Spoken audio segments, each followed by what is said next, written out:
Welcome back. So now we're going to do the quotient property of exponents. So we're going to start with x to the fourth power, which means x is multiplied time itself 4 times divided by x to the second power, or x squared. So when you see this line, we should know that that's division. So that's why it's the quotient property. Okay? So we're going to do the same thing that we did with multiplication. We're going to do a visual. So what this means, x to the fourth, if there's 4x's on top, x squared is 2x's on the bottom. So with this rule, it says we're going to keep the base and subtract the denominator from the numerator.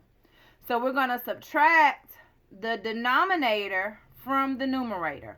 Or if you're looking at these crosses, we're going to cross them out. And whichever one has it left on top is what we're going to leave. Okay?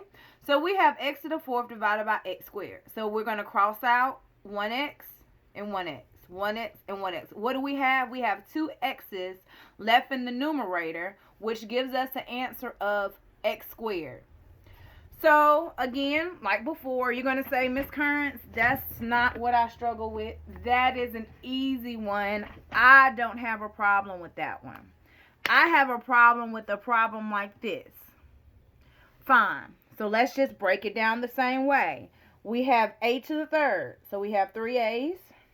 We have x squared. We have 2x's. And we have y to the 6. So, we have 6y's. And we're dividing that by 1a, 6x's, and 4y's. And like I said, we're going to go through that same cross out process. So I have 1 down here. I'm going to cross out 1 over here. What do I have left with the a's? I have 2. So that's a squared. I have 1x here, 1 here, 1 here, 1 here. So if we subtract it using the rule, that means that we have 2 minus 6, which gives us a negative 4. So when you're dealing with exponents, you should never leave an exponent negative. I should never have a negative 4.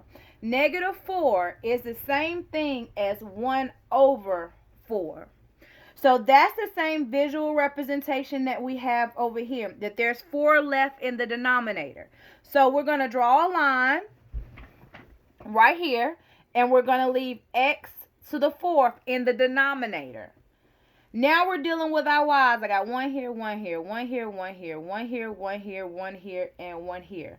I have 2 y's left in the numerator, so that's going to be y squared. So my final answer is a squared times a squared y squared over x to the fourth. So when a to the third, x to the second, y to the sixth is divided by a, x to the sixth, and y to the fourth, it equals a squared y squared over x to the fourth. And I'll zoom in on that. You can pause it if you need to. Remember, this is very important. We never leave an exponent negative. And let me write that as an exponent. We never leave an exponent negative. We never leave it negative. That negative 4 turns into 1 over 4. So, x to the negative 4 is the same thing as 1 over x to the fourth. This is very, very important to remember with this rule. Again, the videos that I supplied and Ms. Wilkerson supplied, they should really help you with this concept as well. But this was just some additional Ms. Currents breaking it down, giving you some visual representation. I hope this helps. Have a great day. I truly miss you guys.